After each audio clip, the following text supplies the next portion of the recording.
Si Samsul bocil bertingkah tengil, menjadi wakil pilihan all in, juga ketua kebun binatang, untuk menggemukkan semua rakyatnya. Mas Gibran jangan ngantuk terus ya. Halo Gibran, gimana rasanya jadi wapres hasil dari melanggar konstitusi?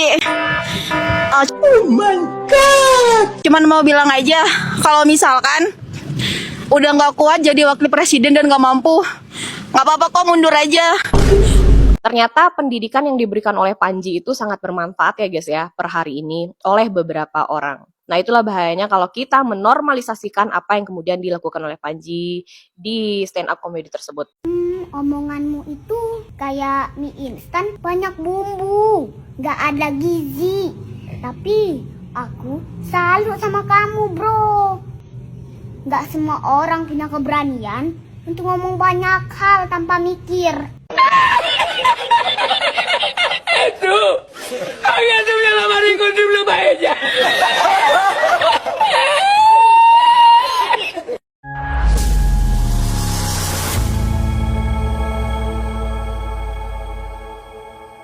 Assalamualaikum warahmatullahi wabarakatuh, saudara-saudaraku sebangsa dan setanah air. Dimanapun kalian berada, semoga kalian selalu dalam kondisi sehat walafiat ya. Berjumpa lagi dengan saya di Gaspol Update. Kami bukanlah buzzer pihak manapun, kami hanya menyajikan keputusan ada di tangan Anda. Teman-teman, ini ada video yang menurut saya cukup menarik ya, yakni tentang apa kira-kira, tentang Gibran lagi teman-teman ya, yakni tentang lagu yang akhir-akhir ini sangat viral terkait penghinaan kepada Gibran. Ya, beginilah kalau mencaci, memaki, menghina, dan memfitnah orang di muka umum dinormalisasi. Akhirnya apa? Akan muncul hinaan-hinaan baru, fitnahan-fitnahan baru ya. Dan terbaru yang sedang viral saat ini, lagu yang konon dinyanyikan oleh Iwan Fals ya. Tetapi saya ragu benar ataukah hanya rekayasa AI, yang jelas isinya menyebut Gibran si Samsul bocah yang tengil ya. Menurut saya ini lagu yang sangat kurang ajar. Selain itu juga ada pesan ya di muka umum gitu yang disampaikan oleh banyak warga, terutama kaum Gen Z dan rata-rata perempuan ya untuk Gibran. Dan seperti dugaan banyak netizen ya, pasti pesannya tidak jauh-jauh dari hinaan dan cacian. Inilah pengaruh buruk dari seorang influencer. Nah, bagaimanakah videonya dan bagaimanakah respon netizen? Mari kita tonton bersama. Kemudian mari kita komentari bersama di bagian akhir video. Ini dia. Enak teman-teman ya, petikannya ya, instrumentalnya, melodinya, pokoknya enak ya.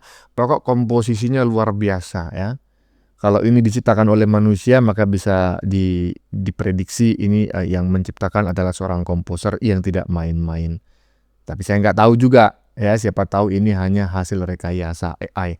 Dan gambar yang tadi memperlihatkan Iwan Fals itu hanya sekadar pemanis atau ya netizen-netizen iseng begitu ya. Jadi sebetulnya menurut saya ini bukan karya Iwan Fals dan juga tidak dinyanyikan oleh Iwan Fals. Nah, menurut teman-teman bagaimana? Lagunya enak tapi isinya kurang ajar ya. Luar biasa kurang ajarnya. Aduh, beginilah. Kalau mencaci, memaki, memfitnah itu dinormalisasi ya. Lanjut.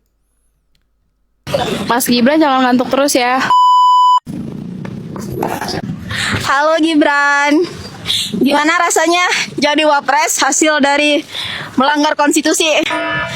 Oh my god. Cuman mau bilang aja, kalau misalkan udah nggak kuat jadi wakil presiden dan nggak mampu, nggak apa-apa kok, mundur aja.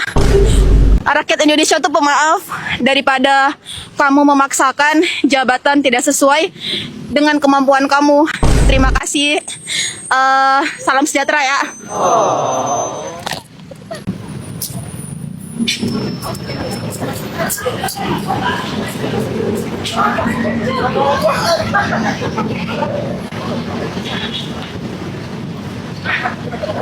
Ini Mas Gibran jangan ngantuk terus ya.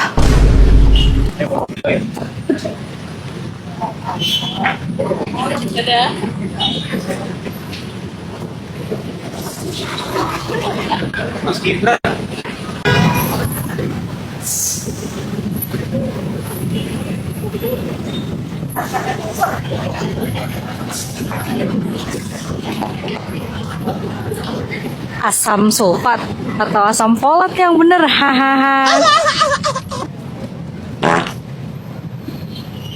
Nah, ini juga ya kan.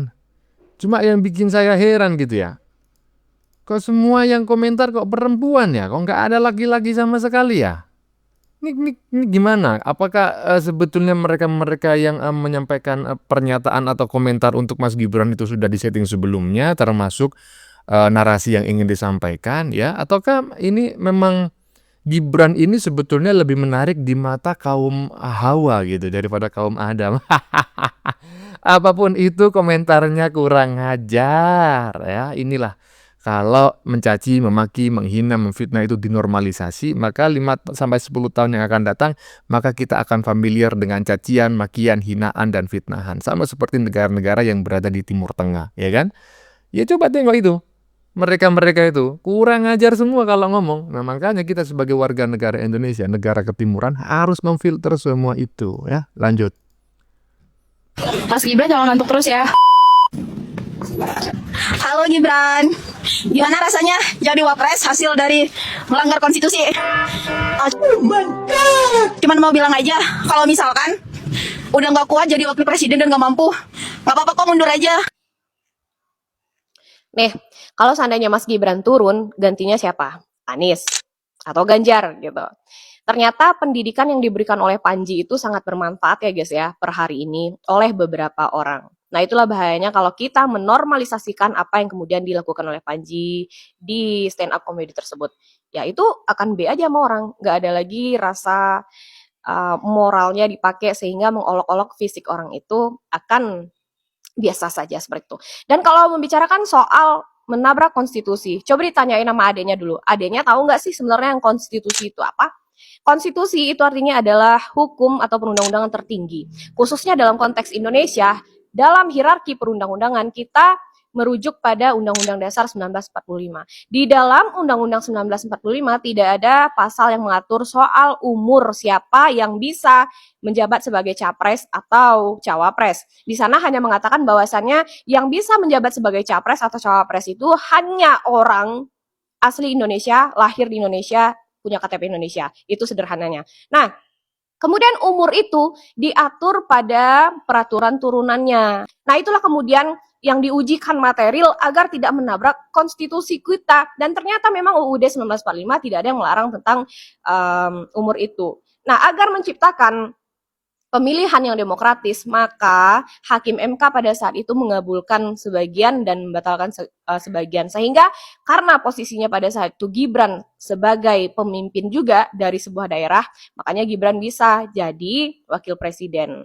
Ya, jadi kalau membicarakan soal perundang-undangan memang kompleks. Dan yang mengatakan bahwasannya Gibran adalah anak haram konstitusi itu adalah merupakan ketidakmampuan dalam berpikir dan menganalisa dari segala macam bentuk perundang-undangan dan peraturan gitu.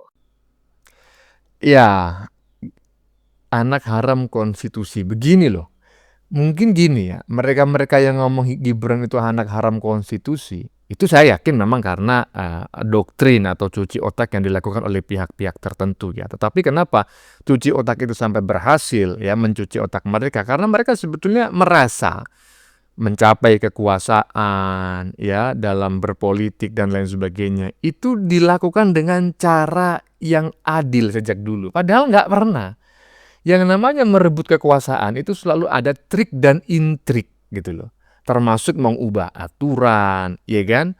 Melakukan judicial review itu bagian dari trik dan intrik. Selama tidak ada yang dilanggar pada saat mencalonkan diri sebagai wakil presiden, itu sah-sah saja gitu kan. Kecuali undang-undang belum diubah. Nah itu salah lagi. Nah berarti kan mengubah itu akal-akalan Bang, kan sudah saya katakan. Di dunia ini itu selalu ada trik dan intrik, dan intinya adalah Gibran itu tidak salah. Gibran bukan anak haram konstitusi. Bagi kalian yang masih menyebut Gibran anak haram konstitusi seperti yang disampaikan oleh Mbak Ririn barusan, ya mungkin memang Anda kurang genap dalam berpikir. Lanjut. Omonganmu itu kayak mie instan, banyak bumbu, gak ada gizi. Tapi aku salut sama kamu bro. Gak semua orang punya keberanian untuk ngomong banyak hal tanpa mikir. Itu bakat langka loh. Biasanya orang mikir dulu baru ngomong. Kalau kamu kebalikannya, ngomong dulu, mikirnya belakangan.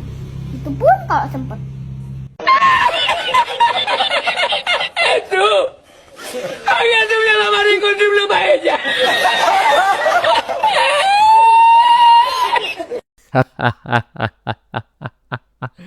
Tuh, denger nggak kau komika? Omonganmu itu macam mie instan, banyak bumbu, gurih kali, tapi nggak ada gizi. Ya dimakan sekarang, setengah jam lagi sudah lapar karena nggak ada gizi. Tapi saya patut berbangga kepada dirimu karena jarang loh orang yang ngomong banyak hal dari kekosongan ilmu pengetahuan lah, kurang lebih seperti itu ya. Ada malu nggak itu si komika? Ya enggak lah ya, lanjut. Gibran juga sedang dalam upaya pemakzulan yang dilakukan oleh sekomponen orang yang mungkin tidak mampu menerima kehadiran Mas Wapres. Ya, karena gagal move on akibat kalah di momentum Pilpres kemarin. Sakit hatinya sampai sekarang tidak kelar-kelar.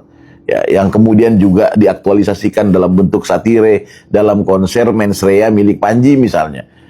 Setelah kemudian Panji melontarkan serangan kepada Mas Wapres dan Mas Wapres tidak menanggapinya dengan hal yang reaksionis, tapi lebih kepada memaklumi karena politik kita adalah lentur dan komik itu bekerja sebagaimana profesinya sebagai seorang komedian. Tentu dia sedang melakukan satire, itu satu hal yang lucu-lucuan dan biasa saja menurut Mas Wapres.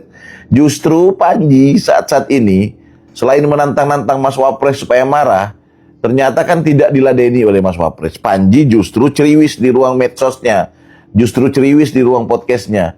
Karena dia sakit hati kenapa Gibran tidak merespon, kenapa Gibran tidak marah. Dia sakit hati, dia maunya Gibran marah. Guys, ini orang-orang mau memancing kemarahan Mas Wapres, agar Mas Wapres tidak fokus kerja, agar Mas Wapres kelihatan aslinya dan sebagainya. Nanti ketika Mas Wapres bereaksi, kemudian mereka akan menyerang Wapres membabi buta. Ya iya, memang seperti itu. Tujuannya ya mancing-mancing. Kalau orang Jawa bilang tuh dikileni dulu gitu kan, sampai terpancing. Tapi kan Gibran ini kan anaknya Jokowi gitu loh. Iya kan? Nah, sementara buah itu tidak akan mungkin jauh-jauh dari pasar. Pak Jokowi sangat sabar, ya menurun kepada Gibran. Jadi nggak usah lah memancing-mancing agar Gibran itu terpantik emosi, kemudian nanti di framing, anti kritik dan lain sebagainya. Nggak bakal bisa bro. Lanjut.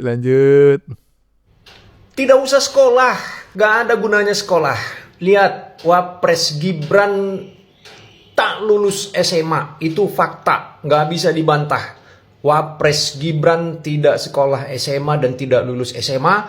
Dia hanya menggunakan surat keterangan dari Singapura yang telah dilegalisir oleh Kemendiknas. Faktanya memang dia tidak sekolah dan tidak tamat SMA. Fakta lain adalah lonjakan pengangguran 2025 bahkan sudah mencapai level sangat mengkhawatirkan di Indonesia. Saking banyaknya pengangguran terdidik, tamat kuliah, tapi pengangguran sangat tinggi. Mencari pekerjaan sekarang sangat susah. Fakta ketiga adalah 6 ribuan lulusan S2, S3 menganggur dan sudah putus asa mencari kerja. Itu menurut penelitian dari LPM UI. Jadi untuk apa sekolah? Tak ada guna. Putus asa. Ya, ini adalah salah satu orang yang saya sampaikan di bagian opening tadi ya, atau mungkin di konten sebelumnya ya, bahwa orang-orang yang terdoktrin, orang-orang yang tercuci otaknya oleh narasi-narasi yang dikembangkan oleh para pembenci Jokowi dan keluarganya adalah mereka-mereka dengan EQ 78 ke bawah, dan baru saja kita sudah menyaksikan ya. Jadi baru saja kita menyaksikan seseorang yang menganggap Gibran itu nggak lulus SMA ya. Hanya lulusan SMP atau mungkin hanya lulusan SD. Ya, mereka menyatakan seperti itu bukan karena mereka tahu, tapi karena mereka mendapat informasi ya, atau didoktrin, dicuci otak oleh golongan-golongan kaum pembenci. Jika mereka terdoktrin, yakin EQ-nya di bawah 78. Bagaimana menurut kalian? Keputusan ada di tangan Anda. Silakan tulis pendapat Anda di kolom komentar, baik Anda yang setuju maupun yang tidak setuju dengan isi konten ini. Sebelumnya saya memohon maaf ya jika dalam penyajian konten ini ada kata-kata yang menyinggung, kurang tepat penggunaannya, atau ada data yang dianggap keliru atau salah. Saya memohon maaf yang sebesar-besarnya. Kita jumpa lagi di lain video. Salam NKRI.